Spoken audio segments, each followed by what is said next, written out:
Oremos. Amén. Señor, te damos las gracias por permitir estar más reunidos aquí, Señor. Te pedimos, Señor, que tú bendizcas, Señor, dirijas este estudio bíblico, Señor, que tú pongas las palabras adecuadas, Señor, en la boca del pastor, Señor, ya que él se prepara muy bien, Señor, para podernos guiar en nuestros estudios, Señor. Y esto que nos sirva para nuestra vida diaria, Señor. Te pedimos que cualquier hermano que venga en camino o esté por conectarse, Señor, que lo hagan sin ningún problema, Padre mío. Todo esto te lo pedimos en el nombre de tu Hijo amado Jesucristo. Amén. Amén. Repito el título que vamos a desarrollar hoy. Dios hará propicia todas las circunstancias para la evangelización.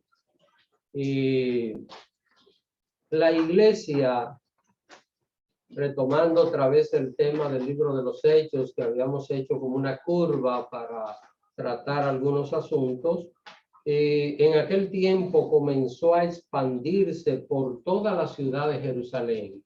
Ustedes recordarán que Jesús les dijo que no se fueran de Jerusalén, que se quedaran allí, que esperaran la promesa del Padre. Ellos, en obediencia al Señor, se mantuvieron en aquel lugar. Y hermanos, de verdad que hicieron un trabajo impactante en aquella ciudad. Fue tan real, tan grande la expansión de la iglesia en la ciudad de Jerusalén, que aún los adversarios tenían que reconocerlo. Vamos a ver la primera cita que vamos a tener hoy, libro de los Hechos, capítulo 5, verso 28. Vamos a ver cómo tuvieron que testificar, aún los enemigos de la obra del Señor, tener que reconocer el avance, el crecimiento que la iglesia del Señor había alcanzado. Hechos 5:28, ¿alguien que desee leer? Yo leo. Diciendo, no os mandamos estrictamente que no enseñáis en ese nombre, y ahora habéis llenado a Jerusalén de vuestra doctrina y queréis echar sobre nosotros la sangre de ese hombre. Noten, hermanos, que lo primero que hicieron los adversarios fue prohibirle a los apóstoles que predicaran. Recuerden, Jesús les había mandado a predicar. Ahora, estos adversarios de la obra de Dios le quieren prohibir predicar. Y noten, ellos no se llevaron de esa prohibición ni de las amenazas que les hicieron. Y todo lo contrario, continuaron predicando. ¿Y cuál fue el resultado? Mire lo que dice. Este es el sumo sacerdote, el que presenta esto. ¿Qué les dice? Le dice, y habéis que llenado a Jerusalén de vuestra doctrina. ¿Cuál era la doctrina que ellos predicaban? La doctrina de Cristo, que Jesús es el Mesías, que Él es el Salvador, que había resucitado de entre los muertos. Así que, hermanos, esto es un vivo ejemplo de la magnitud en que puede crecer la obra de Dios cuando nosotros obedecemos lo que Dios nos ha mandado hacer. Estos hermanos, pues, a pesar de la prohibición y a pesar de la presión que recibían, ellos hicieron caso omiso a todas estas cosas y continuaron predicando. El Señor, antes de ascender a los cielos, les había dado una orden a sus discípulos. Así que Jesús le dio una orden final. Lo último que Jesús les dijo a los discípulos antes de ascender a los cielos está en el libro de los Hechos, capítulo 1. Vamos a ver el verso 8. Así que vamos a ver, este es lo último y es una orden que Jesús les da a ellos. Les enseña algo y a la vez lo manda a hacer algo. Así que vamos a ver lo que dice esta cita, Hechos 1:8. ¿Alguien que lea? Hermana Alexis. pero recibiréis poder cuando haya venido sobre vosotros el Espíritu Santo, y me seréis testigos en Jerusalén, en toda Judea, en Samaria y hasta lo último de la tierra. Así que aquí Jesús les señaló algo muy claro. Les dijo, ustedes van a recibir un poder desde lo alto, van a recibir el poder del Espíritu Santo. ¿Y para qué es ese poder? Para ser testigos. ¿Qué es un testigo, hermano? Alguien que presenció. Alguien que presenció. Vivió. Alguien que puede certificar una verdad. Cuando una persona es llamada a testificar es porque esa persona va a decir la verdad. Y sabemos bien que aún en los tribunales, cuando una persona va a testificar, le hacen un juramento, ¿eh? Y si se descubre que mintió, está cometiendo un delito que se llama perjurio. Así que, ¿cuál es el llamado? El llamado es a ser testigo. ¿Dónde? Vamos a ver, ¿qué dice el verso? Me seréis testigo en Jerusalén, Judea, Samaria y hasta lo último de la tierra. Así que cuando nosotros vemos esto que dice este versículo, nos damos cuenta de que Jerusalén sería el foco de inicio para una evangelización, pero la pregunta es, ¿se debía quedar allí en Jerusalén? Debía continuar. Jerusalén, para que tengamos una idea, bueno, como tenemos personas de otras partes, pero bueno, yo creo que todos los que están unidos a este grupo, a la hermana Beatriz, aunque vive en Ecuador, pero ha vivido acá y entiende esto de los condados. Miren, Jerusalén, vamos a pensar que sería, ¿qué cosa? Coral Spring, acá donde estamos, Jerusalén. Ahora, Judea sería el condado Broward. Samaria sería West Palm Beach. Y toda la tierra, no hay que explicar. Esta era más o menos la ubicación, lo que el Señor les estaba proyectando a ellos, ¿eh? Ellos debían de extenderse. La pregunta es, ¿estaban haciendo un trabajo en Jerusalén? Allí estaban bastante cómodos, estaban siendo exitosos. Saben, hermanos, que muchas veces uno como que se acomoda con las cosas. Y esto pasa en el plano espiritual. A veces nosotros estamos contentos con lo que está sucediendo y no estamos pensando un poquito más adelante. Dios siempre quiere que miremos un poquito más, que miremos un poquito más de alcance, porque esta es la manera como su obra tiene que crecer. Hermanos, evangelizar siempre va a requerir un esfuerzo fuera de lo normal en la vida de un creyente. Quiero que veamos bien esto que acabo de decir. Evangelizar siempre va a requerir un esfuerzo fuera de lo normal, porque ¿qué es lo normal, humanamente hablando? Que no evangelicemos, que nos contentemos con, por ejemplo, como cristianos, nosotros sabemos que somos salvos, estamos en comunión con Dios, le servimos a Dios, eso está bien, no hay problema con nuestra salvación, pero evangelizar va a requerir que salgamos de esa aparente normalidad. ¿Para qué? Para que podamos llegar a otras personas que, si no conocen a Cristo y mueren así, ¿qué va a pasar con ellos? Se van a perder para siempre. Esto no queda la menor duda. Si no conoce a Cristo, se perdió para siempre. Ahora, nadie... Perdón, ¿puedo hacerle una pregunta? Sí, adelante, hermano. Un suponer, si hay una persona, o sea, es una pregunta entonces, si hay una persona que ha aceptado al Señor y se suicida, y la otra persona se suicida pero no ha aceptado al Señor, Dios, yo tengo entendido que Dios no perdona a la gente que se quita la vida, pero si esa persona ha aceptado al Señor, ¿lo perdona a Dios Ah, o no? a veces hay cosas que son difíciles de explicar. Y esta es una respuesta un poquito variada por la naturaleza del caso. Lo primero que puedo decir es que si una persona aceptó al Señor, nació de nuevo, probablemente sea demasiado difícil que termine suicidándose. O sea, una persona que de verdad nació de nuevo es una persona que va a tener la presencia del Espíritu Santo siempre en su vida.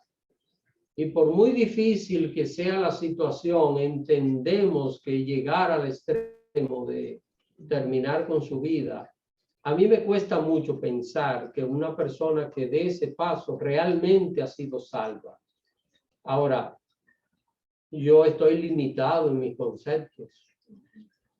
Yo veo una sola posibilidad de que esto ocurra. Estoy hablando de lo que es mi planteamiento, ¿verdad?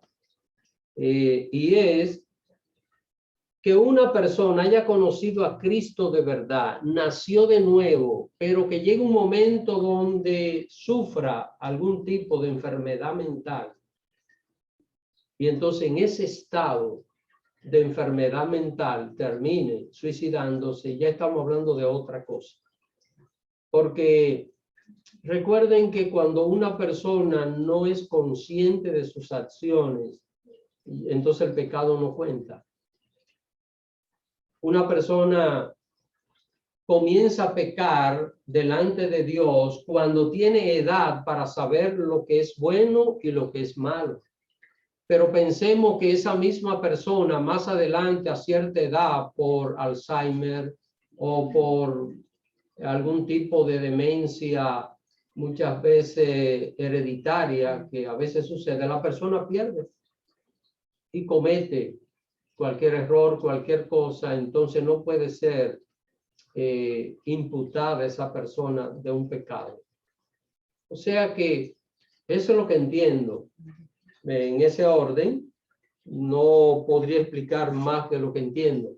Ahora, lo que sí sabemos es que una persona, si no conoció al Señor, como quiera que sea, no importa que sea suicidio o no suicidio, si no conoció al Señor y murió, se acabó la oportunidad para esa persona. No se suicida, hermano. Ahí no hay problema. Bueno, al hablar sobre evangelizar, es necesario señalar que nadie nace evangelizador, porque probablemente según el temperamento de una persona, uno piense que tal vez alguien ha sido así todo el tiempo. Saben, hermanos, yo no, y esto lo digo humildemente, yo no puedo calcular la cantidad de personas que le he compartido de Cristo. Es decir, todo el que puedo hablarle de Cristo, yo le voy a hablar. Todo el que puedo hablarle de Cristo. Y Dios da tantas oportunidades. Cuando mi esposa y yo veníamos de camino, nosotros siempre nos tomamos este tiempo para conversar con Lee, orar con ella, ver cómo está. Y Lee estaba hablando con alguien, una persona muy atribulada. Y me dijo, pastor, quiero conectarlo porque quiero que le hable un poquito a una joven mujer muy atribulada, llorosa. Hermanos, yo vi ahí una oportunidad de hablarle de Cristo y estuve como 10 minutos hablándole del Señor. Me preguntó algunas cosas, oré con ella. Siempre va a haber la oportunidad de compartirle a Cristo. Ahora, si usted me pregunta a mí si toda la vida he sido así, hermanos, yo viví una etapa de mi vida que era tan tímido que si yo estaba comiendo en mi casa y llegaba una visita, yo dejaba mi comida aguantaba el hambre hasta que la visita se fuese, no por no compartirla, hermano. Si no, y mi madre me decía, amigo, pero ¿por qué tú haces eso? Y tú no sabes que todo el mundo come. ¿Por dónde tú comes? Por ahí come todo el mundo, es normal comer. Yo recuerdo que una vez mi madre me mandó a buscar algo en casa de una hermana de la iglesia, que ahora vive en Boston. Hermanos, y yo recuerdo que yo me paré en el frente de la casa y yo tenía minutos ahí parado y no me atrevía a tocar ni nada. Y el esposo de ella salió y me vio y me dijo, oh, ¿pero ¿y qué tú haces ahí? No, que mami me mandó. Pues entra. Minutos, porque a veces yo estaba en un lugar y quería ir al baño y yo aguantaba, hermano, solo para no pararme y como crear así. Y eso yo lo hacía por timidez. No era por otra razón, lo hacía por timidez. Lo que quiere decir, nadie nace evangelizador, no son como cualidades que una persona las tiene, que son innatas. Hay características que sí, que pueden ser innatas en el ser humano, y el ser humano como quiera tiene que desarrollarla. Entonces, ¿se nace predicador o se hace predicador? ¿Ah? ¿Verdad? Y yo quiero hacer una pregunta en este momento. ¿Habrá algún discípulo de Jesús que no tenga el llamado a evangelizar? ¿Qué piensan? Y quiero oír algunos comentarios. ¿Habrá algún discípulo o discípula de Jesús que sea llamado a no evangelizar? No, ¿Qué piensan? todos somos llamados. La palabra lo dice. O sea, todos tenemos la posibilidad de evangelizar, pero de pronto no todos tenemos el don de evangelismo. Pero todos estamos como de alguna manera listos para compartir el testimonio de Jesús como nuestro Salvador, nuestro Señor, ¿no? Amén. Hermanos, todos no podemos ser predicadores, pero sí podemos ser evangelizadores. Lo que dice el hermano Denny, cualquier creyente puede compartirle a Cristo. Una persona le puede leer un texto de la Biblia, puede hacer una oración con alguien, eso es suficiente para que una vida pueda ser tocada por el poder de Dios. ¿Ven? Entonces, recuerde, el evangelizador no nace. El evangelizador se nace. Se hace, perdón. Se hace. ¿Y cómo se hace? Vamos a ver. Usted quiere aprender a nadar. ¿Cómo usted aprende a nadar? Haciendo un curso, ¿verdad? Usted va a un aula, hace un curso, toma todas las notas, se compra un libro, mira videos y usted se gradúa. Tirarse al agua.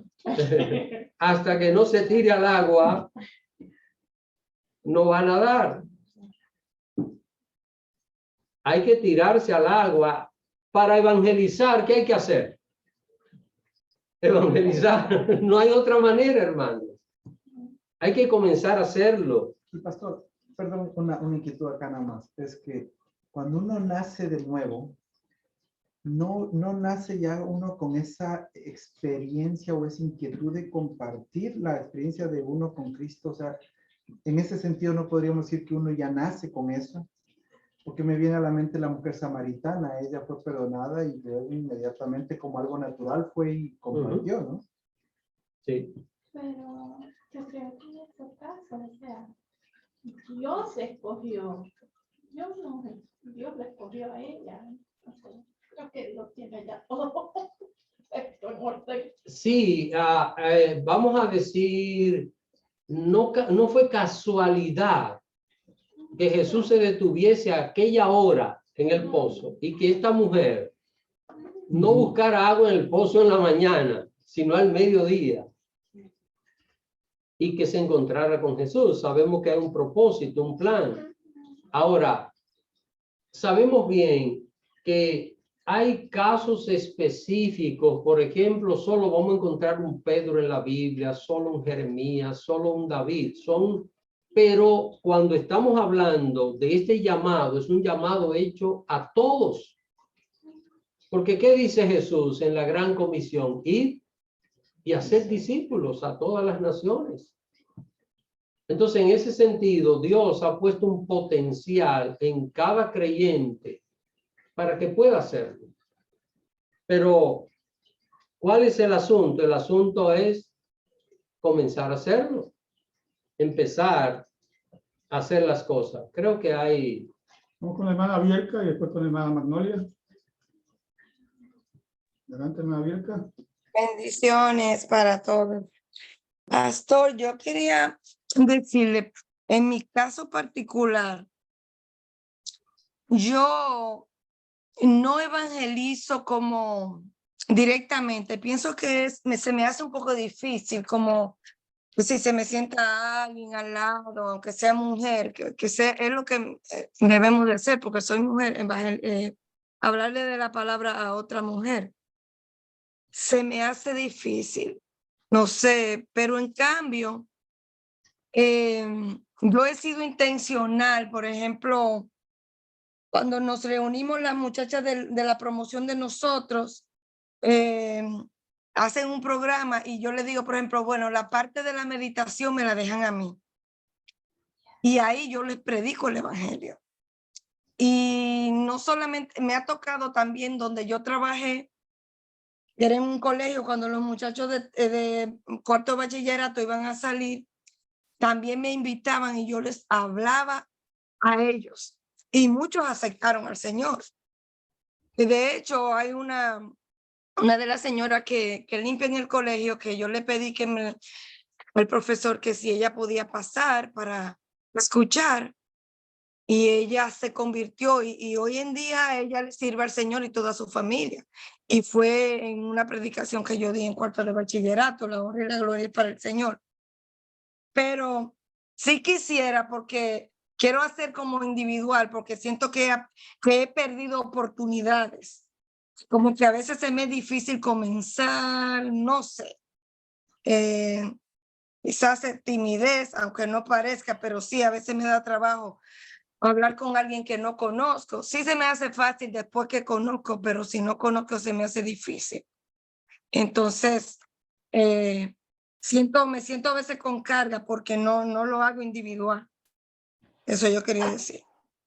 Hermana Bielka, lo que hay que atreverse a hacerlo y esperar que Dios va a hacer la otra parte.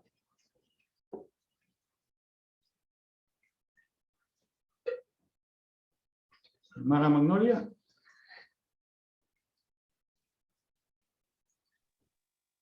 Bueno, yo quería agregar a este pasaje de la mujer samaritana que ella no salió a predicar el evangelio. Ella salió a testificar lo que había conversado con el Señor Jesucristo, el Mesías que le había presentado. Entonces, esto es para muchas nuevas criaturas que a lo mejor no tienen el conocimiento del evangelio, pero sí el Señor se le ha mostrado y se le ha glorificado, pues ella salió a testificar, a hacer el testimonio. Eso para mí es una manera de evangelizar, ¿o no, pastor? Sí, hermana, recuerde que hay dos tipos de evangelizadores. Evangelizador inicial, que fue lo que ella hizo. Si ella no sale por todo ese lugar. Llega la noticia de lo que le pasó. Exacto, le dice, vengan, que hay un hombre que me ha dicho allí. Entonces, ¿qué hicieron? La población salió corriendo a conocer. Si ella no hace esto, esta gente no va a conocer a Jesús. Entonces, esa es una manera de empezar a evangelizar, testificar. Yo he tenido muchas, el Señor se me ha mostrado en diversas maneras. Ustedes conocen cuando yo estuve trabajando de noche, que tenía que dejar a mi madre sola, enferma, sin saber cuando yo llegara en qué condiciones la iba a encontrar. Y que oró bastante en el estudio bíblico para que se me concediera el cuidado de ella y me pagaran por eso. Y el Señor contestó esta oración. Y eso yo no me callo con eso, pastor. Amén. Eso era lo que quería decir.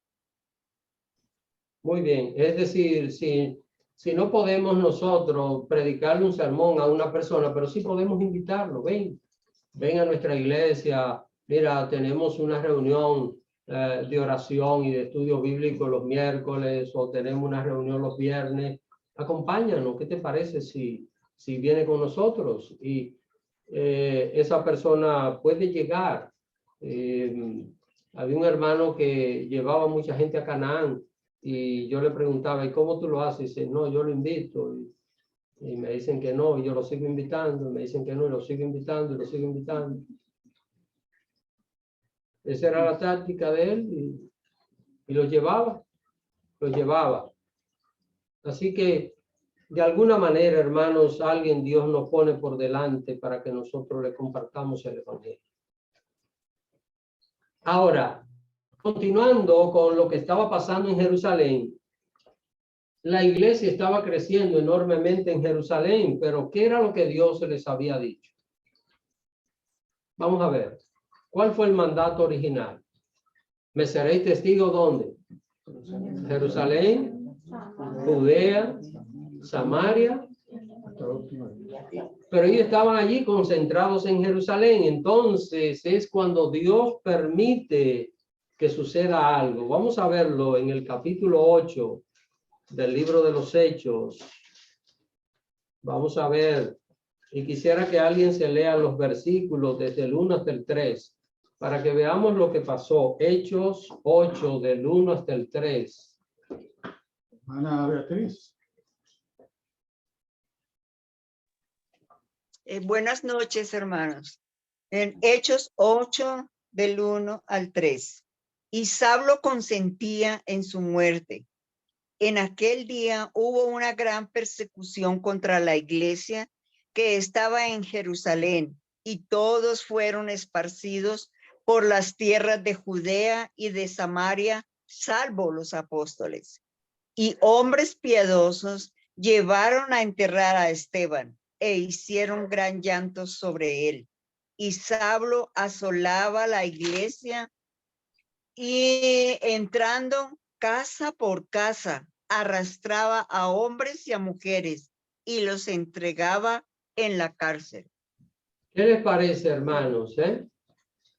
La iglesia estaba avanzando, estaba creciendo enormemente en la ciudad de Jerusalén, todo estaba maravillosamente bien. ¿Y qué pasó? Se desató una gran persecución contra los seguidores del Señor. Así que Dios permitió esto. ¿Con qué propósito? Miren, hay cosas que usted y yo, por mucho que la analicemos lógicamente, no le vamos a hallar una respuesta. Porque si nos preguntamos por qué Dios permitió esta persecución, hay otra pregunta que cabría ahí. Si Dios no permite la persecución, ¿habrían ellos ido a predicar a otras partes?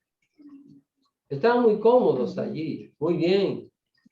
No estaban preocupados por ninguna otra cosa. Todo estaba saliendo maravillosamente bien. La iglesia estaba creciendo enormemente. Tenía miles y miles de miembros ya, Eran miles y miles los creyentes que habían.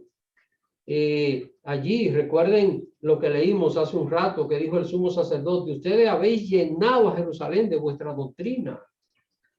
Y recuerden que un sermón que predicó Pedro, 3,000 personas se convirtieron, y otro sermón, 5,000. Y aparte de esto, dice que la iglesia crecía y el Señor añadía a la iglesia a los que habían de ser salvos. Así que había un éxito extraordinario. Pero el plan de Dios era que el evangelio se expandiera, que llegara a todas partes. Entonces, Dios no es el que provoca esta persecución, pero Dios la permite. Dios la permite. Y noten, hermanos, lo que pasa aquí. En el verso 1 que leyó nuestra hermana Beatriz, dice al final del verso 1, que dice que todos fueron esparcidos por dónde, Por las tierras de Judea y Samaria. a dónde Jesús les había dicho. Se fueran esparciendo. Jerusalén, Judea, Samaria, y ahora. Toda la nación. Noten que salvo los apóstoles no los tocaron. ¿Por qué razón? Esto puede tener una serie de explicaciones que en este caso no es para nosotros trascendente. Pero fue difícil aquel tiempo que vivió aquella iglesia, siendo perseguida.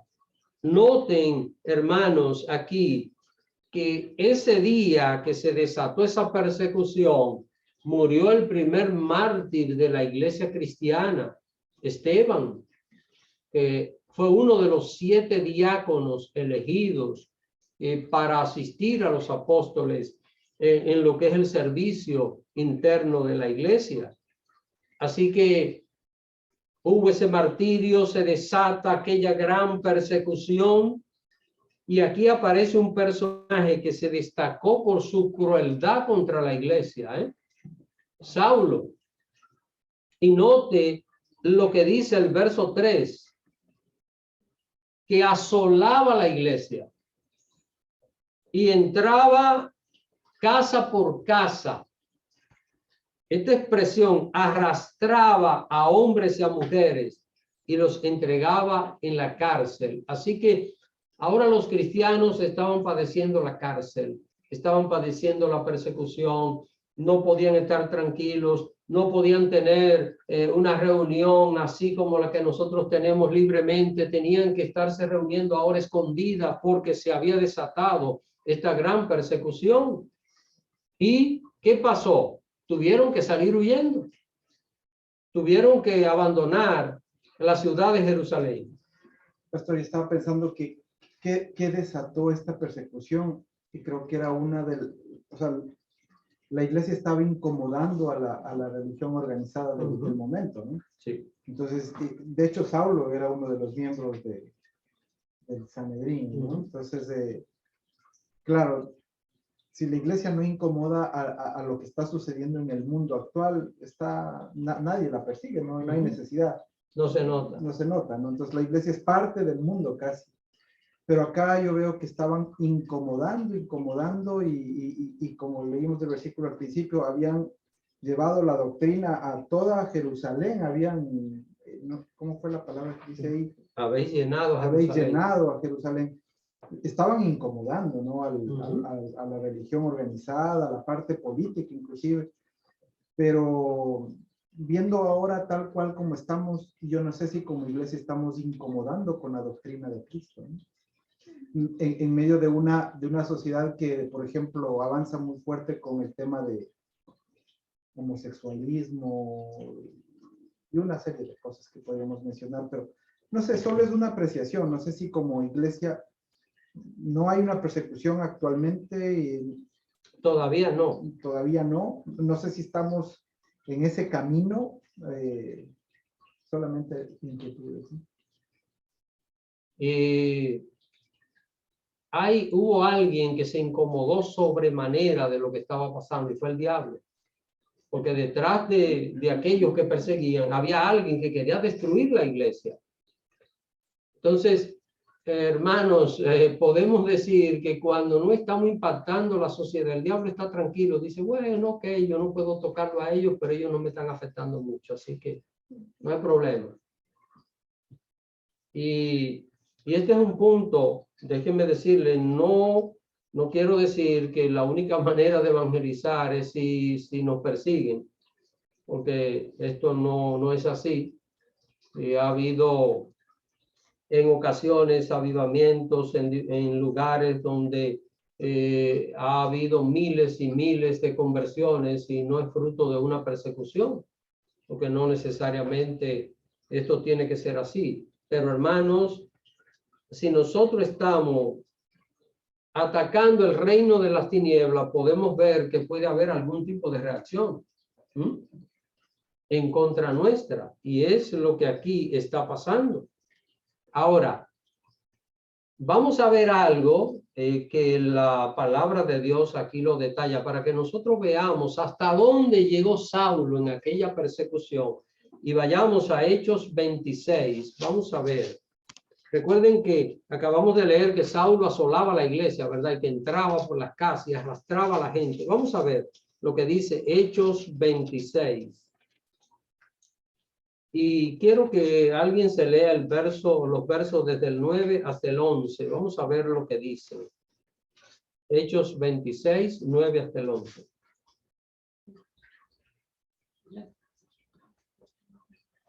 Amén.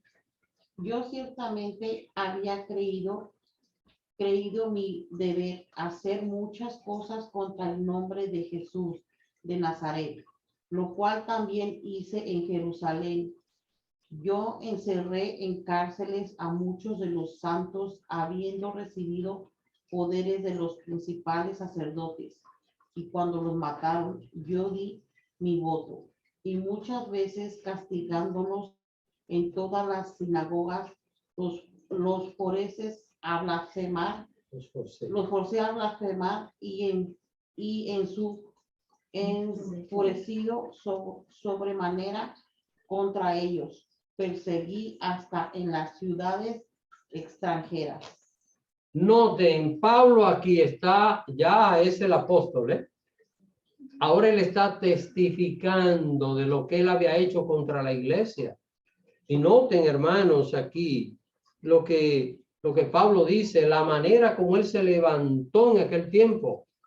Y Pablo, el perseguidor, ahora, ¿qué está pasando con él en este momento? Ahora él está siendo perseguido por la misma causa del evangelio que una vez él persiguió a otros. Ahora, quiero que noten acá un detalle que está en el verso 11. Y dice que Pablo castigaba en las sinagogas a los cristianos que predicaban allí, que hablaban de Cristo. Y dice que algunos los forzó a blasfemar. Me imagino ver a Pablo, te golpeamos o te seguimos golpeando si no blasfeme el nombre de Jesús. Esto es serio, ¿verdad? Esto es fuerte. Hasta dónde aquellos hermanos pues vivían estas situaciones, y entonces todo aquello hizo que algunos tuvieran que salir huyendo de la ciudad de Jerusalén y que fuesen a diferentes lugares. Ahora, quiero que nosotros analicemos algo y yo voy a hacer una pregunta. Quiero que ustedes la piensen muy bien, porque sería interesante escuchar algunas opiniones acerca de esto. Estos que fueron forzados a blasfemar contra Jesús, aquí viene la pregunta, analícenla bien. ¿Eran verdaderos cristianos o eran falsos creyentes? Vamos a ver. ¿Qué piensan acerca de esto? Aquellos, recuerden, Saulo los atrapaba en una sinagoga donde estaban predicando. Me imagino a Saulo agarrándolo por el cuello, andaba con una cantidad de gente, los golpeaban, los forzaban a blasfemar contra el nombre de Jesús. ¿Eran verdaderos cristianos o eran creyentes falsos, esos que llegaron a blasfemar? Hermana Betsy. En mi opinión, yo pienso que eran creyentes falsos. Solo quiero escuchar las opiniones. Yo creo que eran creyentes reales, se podría decir, pero en ese momento yo creo que eran de poca fe, porque para que, o sea, uno tiene que tener mucha fe, estar como le diré, firmes en la fe, y en ese momento tal vez ellos por el miedo, no sé, como que se les fue un poquito la fe, no sé cómo podría expresar, pero yo, o sea, en la opinión mía, yo creo que eran de poca fe. Ok, la hermana Betsy dice que no eran creyentes fieles. La hermana Mireya dice que eran de poca fe. Esto está interesante, hermano, y esta es la parte que hace dinámico un estudio bíblico. Vamos a ver otras opiniones, hermano Antonio. En principio yo diría que no eran creyentes, que eran creyentes falsos, porque uno debería estar dispuesto hasta morir por Jesús. Pero yo no puedo juzgar porque yo no sé en una situación extrema el nivel de sufrimiento a lo cual estaban sometidos y por debilidad o algo, pues seguían, ¿no? Pero al menos su primera intención debería haber sido: voy a aguantarme hasta que no pueda más. Bueno, pero es que ahí dice que los obligaron. Los obligaron, o sea, los llevaron contra la pared. Tuvo que haber un tiempo en que ellos se mantenían, Sí. pero llegó el punto en que salió la parte humana. Yo creo que Dios es misericordioso cuando entiende eso. O sea, también hay que ver que yo me pongo a pensar un poco la escena ahí, el castigo a ellos, pero de pronto no era solamente a ellos, sino tal vez estaba también su familia ahí. O sea, pienso yo, ¿no? O sea, no es que dice eso. Pero puede ser, sí. Pero podría haberse dado el caso que esté ahí y te llevan a un extremo al punto de que están, como dice ahí, los forcé. O sea, casi ya llevándoles a un punto muy extremo, ¿no? Yo personalmente no quisiera juzgar, yo sí creo que eran cristianos estos hombres. Solo quiero oír las opiniones de ustedes. Y luego hay un pasaje que tengo aquí que lo vamos a leer y lo vamos a analizar. Pero creo que la hermana Bielka hace un rato, bueno, bajó la mano, pero tenía la mano levantada. Hermana Bielka. Pastor, ¿usted se refiere a los que andaban con Pablo arrastrando a los cristianos? O sea, lo que si eran creyentes, eso. No, los que blasfemaron, que Pablo los hizo blasfemar. Estaba en la sinagoga. Oh, ok. Es Pienso que Pablo los forzó a blasfemar, que si eran verdaderos cristianos o eran falsos creyentes. Yo pienso que eran cristianos, pero dada la situación hay que ponerse en el lugar de ellos, porque hasta uno mismo tendría que ver qué haría uno siendo creyente si le ponen una pistola en el pecho o algo así. O sea, pienso que eran creyentes, pero en ese momento flaquearon. Pienso. Pastor, y no hay una palabra que dice que, no hay una palabra que dice, no me acuerdo dónde está, que el único pecado que Dios no perdona es blasfemar contra su nombre. Contra el Espíritu Santo. Contra el Espíritu Santo, pero Dios, o sea, estaban blasfemando contra Sí, él. pero es que ese pasaje lo que dice es que se puede blasfemar contra el Hijo, contra el Padre, pero no ok. contra el Espíritu Santo. Ok. La blasfemia contra el Espíritu Santo es que no.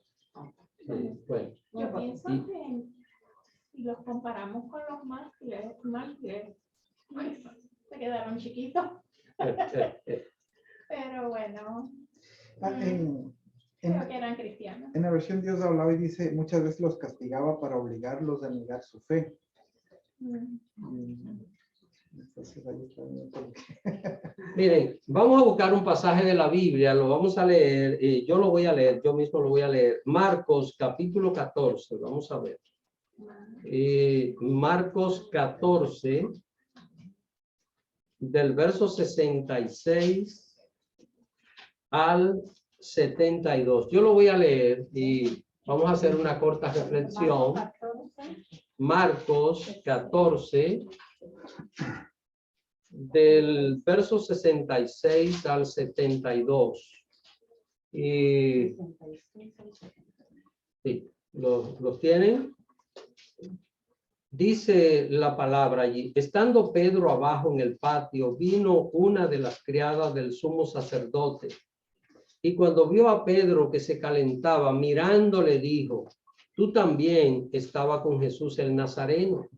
Mas él negó diciendo, no le conozco, ni sé lo que dices. Y salió a la entrada y cantó el gallo. Y la criada, viéndole otra vez, comenzó a decir a los que estaban allí, este es de ellos. Pero él negó otra vez. Y poco después los que estaban allí dijeron otra vez a Pedro, verdaderamente tú eres de ellos, porque eres Galileo, y tu manera de hablar es semejante a la de ellos. Entonces él comenzó a maldecir y a jurar, maldecir y jurar. No conozco a este hombre de quien habláis. Y el gallo cantó la segunda vez. Entonces Pedro se acordó de las palabras que Jesús le había dicho: antes que el gallo cante 2 veces, me negarás 3 veces. Y pensando en esto, lloraba. ¿Era Pedro un falso seguidor de Jesús? No lo era. No lo era, hermanos. Yo lo que estoy tratando de enseñar no es que busquemos excusa para negar a Jesús, ¿verdad? Porque ese no es el punto. Bien sabemos nosotros que la palabra de Dios dice que el que me negare, yo le negaré. Jesús dice, el que me negare delante de los hombres, yo le negaré un día delante de mi Padre y de sus ángeles. Ahora, hay que ver todas las circunstancias y todas las situaciones. Porque, por ejemplo, un cristiano esconder que es cristiano en un ambiente donde no tiene por qué esconderlo. Pensemos en una persona esconder donde estudia, tal vez entre sus amigos, esconder que es cristiano. Ya eso es otra cosa, bastante seria. Ahora, en medio de esta situación, noten, Pedro maldijo, y juró que él no conocía a ese hombre. Pero la pregunta es, ¿qué hacía Pedro allí? Desde la primera vez que a él le dijeron, tú eres de ellos, y él dijo que no, ¿qué debió haber hecho? Haberse ido inmediatamente, pero ¿qué hacía allí? Estando ahí con el Señor. Ven, estaba allí. Ahora, él está negando al Señor, pero no se va de allí. Y cuando canta el gallo la otra vez, dice que Pedro, dice, lloraba. En Mateo dice, y lloró amargamente. Entonces, déjenme decirles, hermano, que puede haber un momento de debilidad en la vida de cualquier persona. Y esto no necesariamente quiere decir que sea un falso cristiano. Ahora, no quiere decir que un verdadero cristiano puede mantenerse negando a Jesús, ¿verdad? Todo el tiempo negando a Jesús y tratando de esconder su vida cristiana. Eso es otra cosa. Creo que había... Hermana Rubiela. Pastor, referente a eso de que Pablo dice que los azotaba y los obligaba a blasfemar. Entonces me viene a mí a la mente el estudio bíblico que tenemos los jueves, cuando llegue el día de la persecución, que serán esos 3 años y medio, que los cristianos serán tan perseguidos que me imagino que va a ser igual o peor, y que llegue un caso de eso de obligarlo a blasfemar, porque eso es lo que va a hacer el anticristo. Entonces, si llegara a esos casos tan extremos, ¿qué pasa? Si llegáramos a blasfemar, que sería tanta la persecución. Sí, una cosa es este hecho que está pasando aquí. Ahora, cuando estamos hablando, lo que la hermana Rubiel está diciendo es unos estudios que estamos teniendo en Canaán los jueves acerca de la gran tribulación. Es que una cosa es esto y otra cosa es que una gente se ponga la marca de la bestia. Ya eso es otro asunto. Y llegar, porque por no aceptar la marca de la bestia es que va a haber la mayor persecución y que va a haber los martirios del cristiano, pero ya eso es otra cosa, hermana, ya eso es diferente, ya eso es... Gracias, pastor. Me vino la duda, gracias. Pero es a otro nivel ya totalmente diferente. Bueno, es verdad que aquella persecución que sufrió la iglesia trajo dolor y sufrimiento a los discípulos de Jesús. Pero, noten, hermanos, La persecución trajo dolor, trajo sufrimiento, trajo pérdida de cosas materiales. Sin embargo, hubo algo que siguió pasando entre ellos. Noten todo lo que sufrió aquella iglesia, todo lo que pasaron, encarcelamiento, muerte, hubo martirios, hubo cárceles, hubo persecuciones. Ahora, vamos a ver y vayamos otra vez a Hechos, capítulo 8. Es la última cita que vamos a tratar hoy. Hechos 8. Vamos a ver lo que pasó a pesar de esta circunstancia que ellos estaban viviendo, y es el verso 4. Así que alguien, por favor, Hechos 8:4. Veamos lo que dice. Hermana Anabel. Bendiciones, hermanos. Amén. Hechos 8, versículo 4, dice, predicación del evangelio en Samaria. Pero los que fueron esparcidos iban por todas partes anunciando el evangelio. Noten esto, hermanos. Esta gente que fueron esparcidos, ¿qué dejaron atrás? Vamos a ver, quisiera oír, aunque sea algunas cosas que dejaron atrás. ¿Qué dejaron atrás? Tuvieron que salir huyendo de su ciudad. Familia, su casa. La costumbre, todo. Sus casas, sus propiedades, los bienes que tenían, los bienes inmuebles que tenía. No podían andar en camiones, ¿verdad? Trasladando cosas. Era muy poco lo que se podían llevar, aparte de que tenían que salir corriendo rápido porque estaban siendo perseguidos. Algunos hermanos de eso lo perdieron todo materialmente. Pero ¿qué dice aquí este verso 4? ¿Qué dice? Que por donde quiera que llegaban, anunciaban el evangelio. ¿Por qué tuvieron que salir huyendo de Jerusalén? ¿Por qué? Por predicar el evangelio. Y donde llegaban, eran tercos, ¿verdad? Hermanos, para poder obedecer a Dios, tenemos que ser tercos con las cosas. Tenemos que ser tenaz, dispuestos. Tenemos que ser arrojados para poder lograr las cosas que Dios nos ha mandado. Así que fueron esparcidos. Y donde quiera, note, lo que el diablo intentó hacer para destruir la iglesia, ¿sirvió para qué? Para fortalecerla, para que la iglesia se expandiera, para que la iglesia creciera, porque ahora no vamos a ver miles de cristianos en Jerusalén, sino que ¿dónde vamos a ver?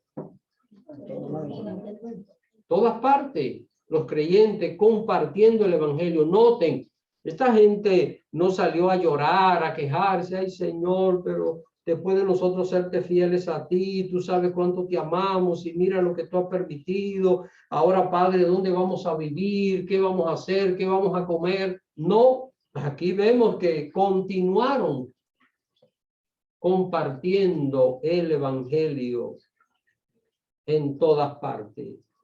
Salieron huyendo por la persecución, ¿verdad? Pero no le huyeron al llamado de Dios. ¿Habrá cristianos que le huyen al llamado de Dios? ¿Hay un ejemplo en la Biblia de alguien que le huyó al llamado de Dios? Jonás le salió huyendo, Dios lo mandó para un lugar y dijo no. ¿Y qué le pasó, hermano?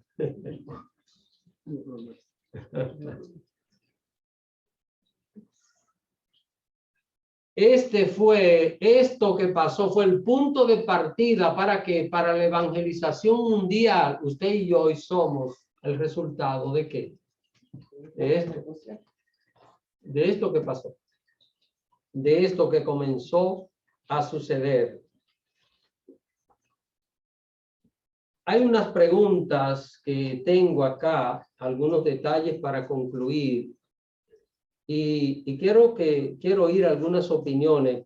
¿Podrá el Señor hoy utilizar cualquier circunstancia para guiarnos a nosotros a hacer su voluntad? ¿Qué piensan acerca de esto? ¿Dios podrá usar alguna circunstancia? ¿Nos gustan? ¿Puede Dios estarnos conduciendo por un terreno que tal vez no sea el más cómodo para nosotros y ser Dios que nos esté conduciendo? ¿Será que la voluntad de Dios es algo que es agradable para nosotros? Creo que hay una pregunta. Jenny.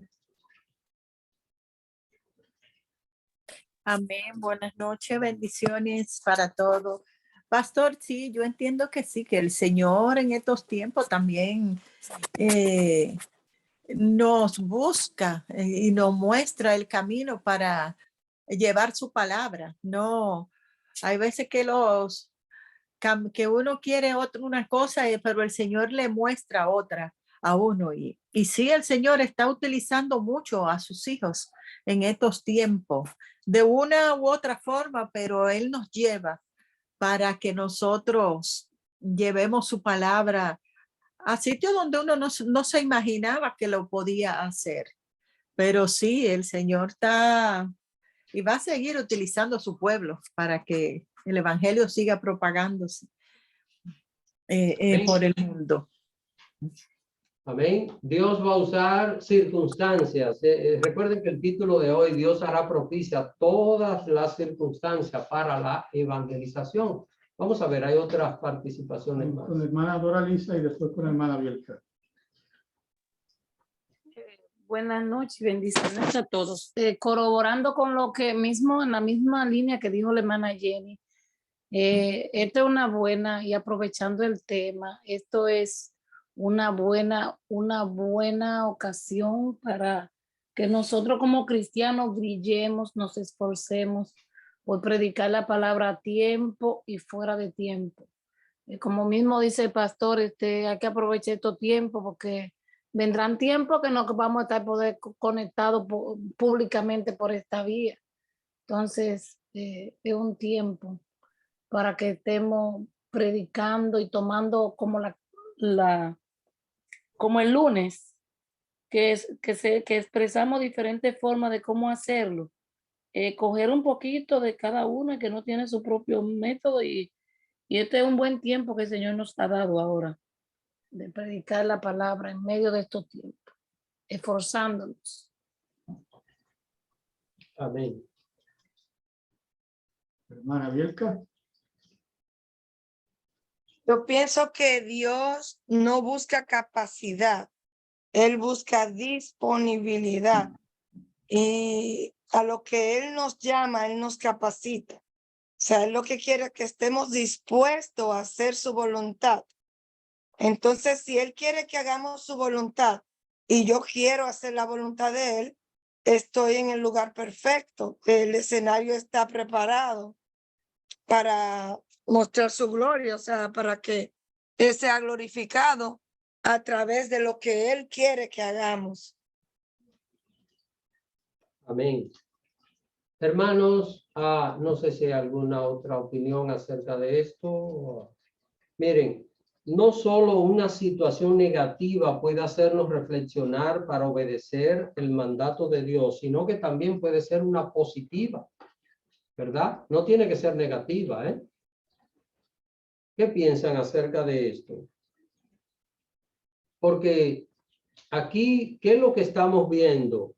Aquí estamos viendo a una iglesia que ha sufrido una experiencia en términos humanos negativa, ¿eh? En el plan de Dios no, pero en términos humanos, una persecución no es nada agradable, no es nada que una persona prefiera. Pero no siempre,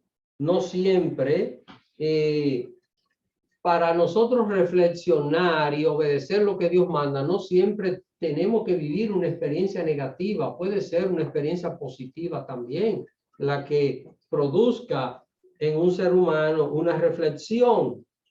Ahora, aquí viene la pregunta y quiero que participen en esta pregunta.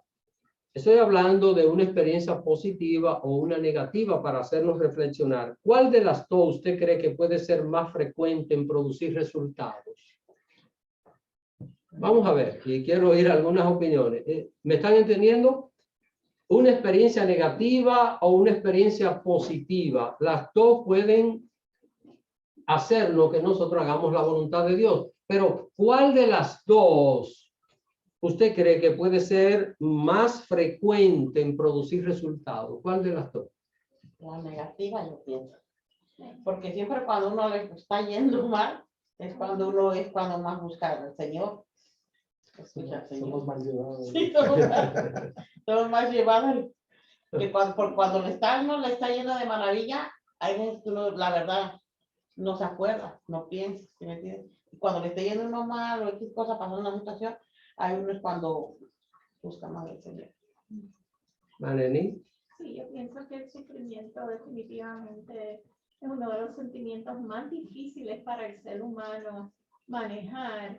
Y ahí uno se da cuenta que no hay otro ser humano, ningún par con uno, que pueda ayudarnos como lo puede hacer únicamente Dios. Eso es definitivo. Los momentos más suaves y fáciles del ser humano estamos acomodados a vivir bien, pero los sufrimientos no van con nosotros y ahí es que nos derramamos. Señor, solo tú. ¿Alguien más? Bueno, hay dos opiniones. Más abierta y después más llena. Pienso que la negativa, porque a mayor aflicción, mayor dependencia. Dependencia de Cristo. O sea, cuando estamos en una situación difícil, negativa, tendemos a buscarlo más a Él. De hecho, particularmente en las situaciones difíciles que he tenido, he conocido a Dios en una manera que si no hubiese pasado por esa situación, no lo conozco en la manera que le conozco, porque ahí fue que toqué fondo y le busqué más y más. Amén. Nada, Jenny. Amén. Ya entiendo que por lo menos yo voy con las mismas opiniones de la hermana Mireya, la hermana Bielka. Yo entiendo que cuando nos estamos ahogando es que realmente sabemos cómo el Señor nos saca de las aguas profundas, ¿verdad? Entonces, de las experiencias malas, vamos a decir, o de las pruebas que pasamos aquí en este mundo, es que realmente podemos ayudar a otro también, y a través de eso uno conoce más a Jesús y puede orientar a otro en ese sentido y ayudarlo con la palabra de Dios. Pero es difícil decirlo, pero sí, las personas cuando estamos cayendo es que realmente reconocemos al Señor y valoramos lo que es la palabra de Dios y lo que Él hace en nosotros. Amén. Hermano, ¿tiene que ser necesariamente así? ¿Podemos aprender a temer a Dios en cualquier circunstancia? ¿Será que Dios quiere llevarnos a nosotros a este punto de que nosotros seamos fieles a Dios en cualquier circunstancia? Esto es lo que el apóstol Pablo enseña cuando él dice: sé vivir humildemente, sé tener abundancia, sé tener escasez. Sé estar saciado como tener hambre y poder decir todo lo puedo en Cristo que me fortalece. Ahora, hermanos, yo creo que la parte ideal es esta, pero la real es que nosotros solo reaccionamos cuando nos tocan profundamente.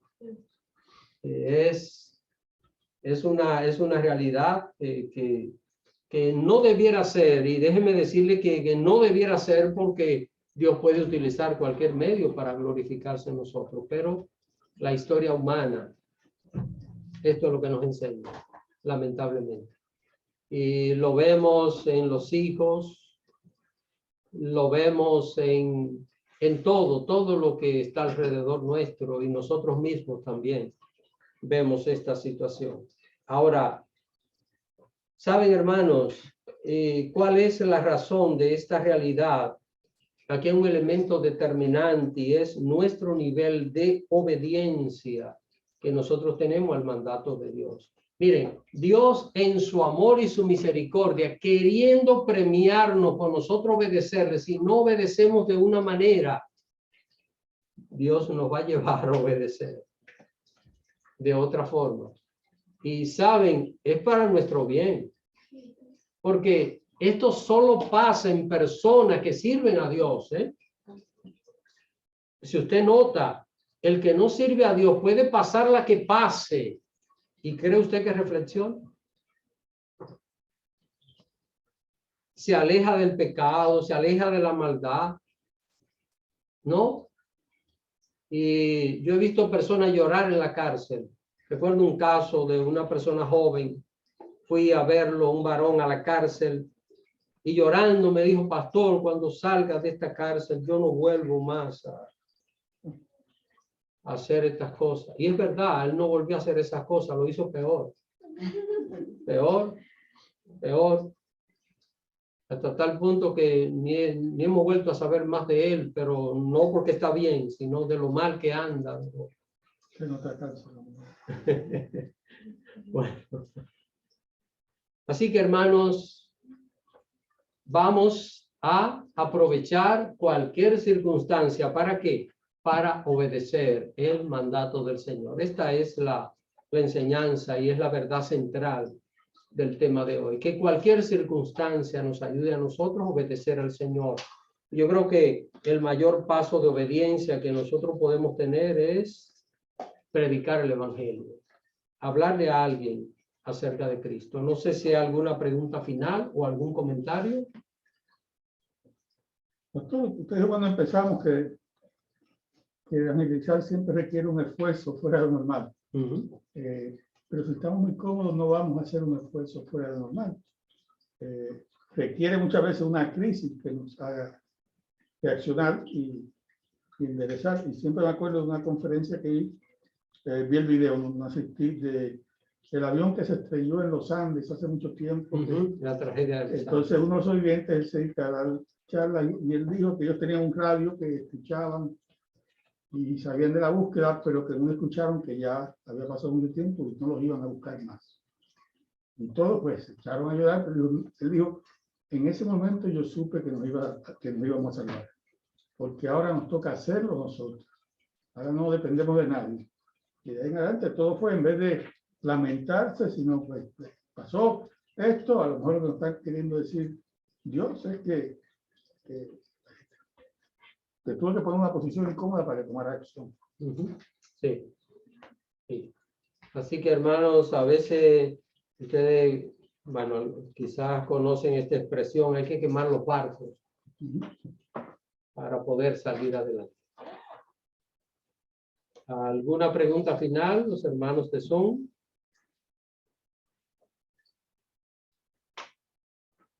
Bueno, pues parece que no, así que, bueno, creo que la hermana Beatriz. ¿Hermana Beatriz? La verdad es que depende de la obediencia que tengamos al Señor, como usted lo acaba de decir. Porque cuando somos obedientes, yo creo que tenemos como fuerza y esperanza de que siendo obedientes al Señor, el momento de la victoria nos va a llegar. Amén. Sin duda, hermana, que así va a ocurrir. ¿Alguien más? Bueno, pues lo dejamos hasta aquí por esta noche.